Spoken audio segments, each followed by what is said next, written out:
há mais de 5 anos nós temos o mesmo contexto dentro dos negócios digitais. Como é que eu vou pagar menos imposto dentro desse mercado? E com isso surgiram uma série de soluções milagrosas para você pagar menos imposto. Lá atrás, por exemplo, simplesmente você não tinha um CNPJ. E aí sacava-se os valores na pessoa física, correndo um enorme risco, tanto era o risco que as próprias plataformas bloquearam o saque acima de determinado valor. E aí, no segundo momento, simplesmente os produtores disseram que eles poderiam emitir a nota fiscal somente sobre o valor líquido. Pagavam o valor de afiliado e, com a alegação de que haveria bitributação, simplesmente emitiam somente sobre o valor líquido. O que é errado. E depois, com o tempo, ficou claro que efetivamente esse tipo de solução não era correta, porque a plataforma tem as informações recebidas do produtor, ela simplesmente divide o valor. E aí surgiram outras opções. Em determinado momento, por exemplo, foi dito que você poderia ter uma plataforma e essa plataforma alugaria ali o seu serviço de streaming e você, consequentemente, você não precisaria pagar ISS, porque se tratar de locação não é tributado pelo ISS. E empresas de renome começaram a utilizar essa solução e até justificavam quando mandavam, por exemplo, ali um recibo ao invés de uma nota fiscal. Você vende um curso e está dizendo que você está locando um espaço de streaming. Tudo bem. E aí, agora nós temos a questão do e-book, um monte de empresas que tem um faturamento alto, que vende curso, que vende um produto que custa 500, 600, 900, 1.000, 2.000, e quer dizer que isso é alegado como se fosse um e-book, e simplesmente ali não está tributando da forma correta. E novamente colocando em risco a questão tributária. Mas enfim, o que é possível fazer e o que não é possível fazer? Significa, por exemplo, que o e-book não é certo? Nós já falamos sobre isso aqui dentro dos nossos vídeos e também dentro do nosso blog, explicando especificamente sobre essa questão e outras questões relativas aos mercados digitais. Mas quando nós determinamos uma solução para o mercado, a gente leva em consideração 3 aspectos de suma importância. O primeiro aspecto é analisar quem são as pessoas envolvidas nessa solução. Um exemplo clássico, no caso do e-book. Você tem a própria empresa, você tem o Estado, você tem o município e tem a Receita Federal. Porque a tributação envolve todos esses aspectos.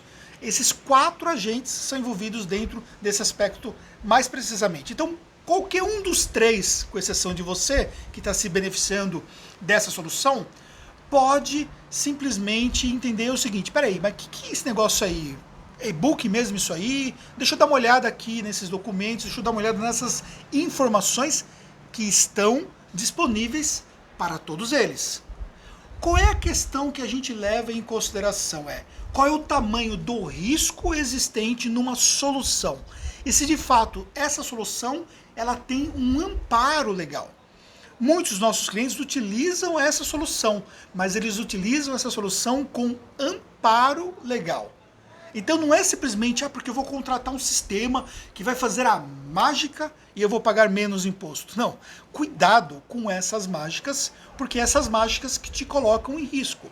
O que nós vamos fazer no nosso trabalho é, primeiramente, analisar esse processo de risco, para você não carregar um contingencial de imposto que pode te custar muito caro lá na frente. O segundo aspecto que nós levamos em consideração é efetivamente o perfil do cliente.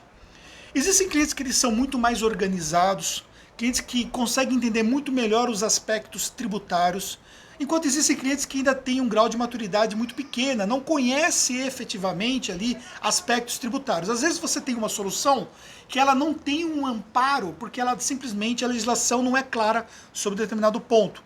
Só que aí essa solução, por exemplo, ela pode ser amparada sobre um ponto de vista judicial. E na justiça você pode efetivamente discutir tudo.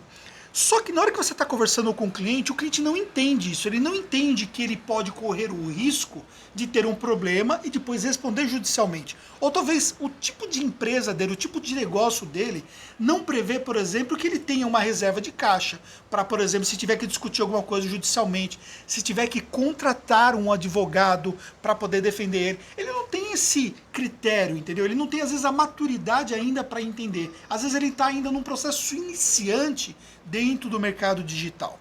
E aí, simplesmente, algumas questões não vale a pena para esse cliente. Até porque existe um processo de organização, muitas vezes documental, que ele não tem. Esse é o caso típico, por exemplo, do dropshipping, onde tem, por exemplo, aí dropshippers que estão utilizando ali um tipo de KNAI que simplesmente não dá para ele justificar através desse KNAI, que se trata, por exemplo, ali de um processo de intermediação, que é a solução que nós vendemos aí para o mercado, como nós entendemos como sendo mais segura para os nossos clientes. O terceiro aspecto que nós consideramos é o volume de vendas desse cliente. Muitos clientes simplesmente não têm um volume de venda que justifique você fazer uma ação onde você tenha uma, duas, três empresas, tem uma operação mais complexa. Existem clientes, por exemplo, que têm mais de uma empresa conosco. Existem empresas que criam empresas por conta de um negócio específico. Então, quando nós vamos avaliar o que nós vamos indicar para o nosso cliente, nós consideramos esse fator do volume de vendas, do tamanho do negócio do cliente.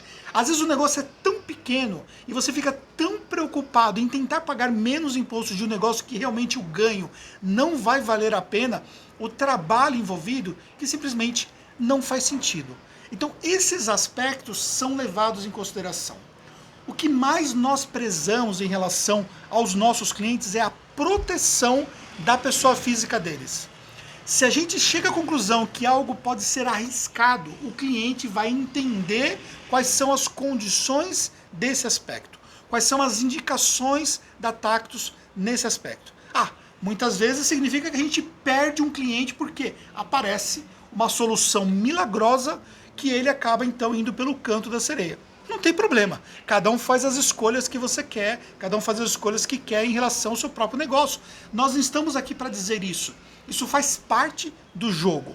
O que nós estamos aqui é para dizer que o nosso objetivo é defender a proteção do nosso cliente, é enxergar o negócio dele de uma forma muito mais completa, enxergar as nuances do negócio dele. Nós temos um time que ele é orientado para avaliar isso.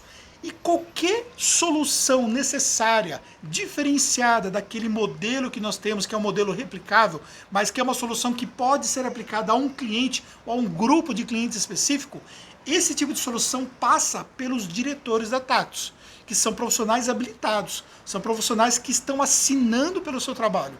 Ou seja, isso chega até mim, chega até a Fernanda, chega até o Bruno, chega até os outros diretores para a gente poder avaliar efetivamente qual é o risco que existe e se realmente vale a pena indicar aquilo ou não. Então as coisas não são simplesmente tomadas de forma leviana ou simplesmente tomadas do ponto de vista, tem uma palavrinha aqui, ó, que essa palavrinha, se você pegar essa palavrinha, ela significa isso, porque ninguém está dizendo que essa palavrinha não significa isso. Não se trata de uma palavrinha, se trata de um todo. Se você quer ter um negócio digital protegido, se você quer ter um negócio que perdure, se você não quer ter problema com o fisco, se você quer ter a sua casa, ficar tranquilo, não ter problema com aquilo que você conquistou, você precisa ter a legalidade do seu negócio. E o nosso papel, acima de tudo, é fazer com que você tenha esse tipo de proteção. Se você tem alguma dúvida sobre a solução que te foi apresentada, solicite informações com um dos nossos sócios, que fazem inclusive esse atendimento comercial, ou das pessoas que estão ligadas à operação que pode te ajudar. Você pode ter certeza que você vai ter a melhor orientação que está à nossa disposição em relação a isso. E saiba que, acima de tudo, nós construímos um negócio onde a credibilidade é fundamental.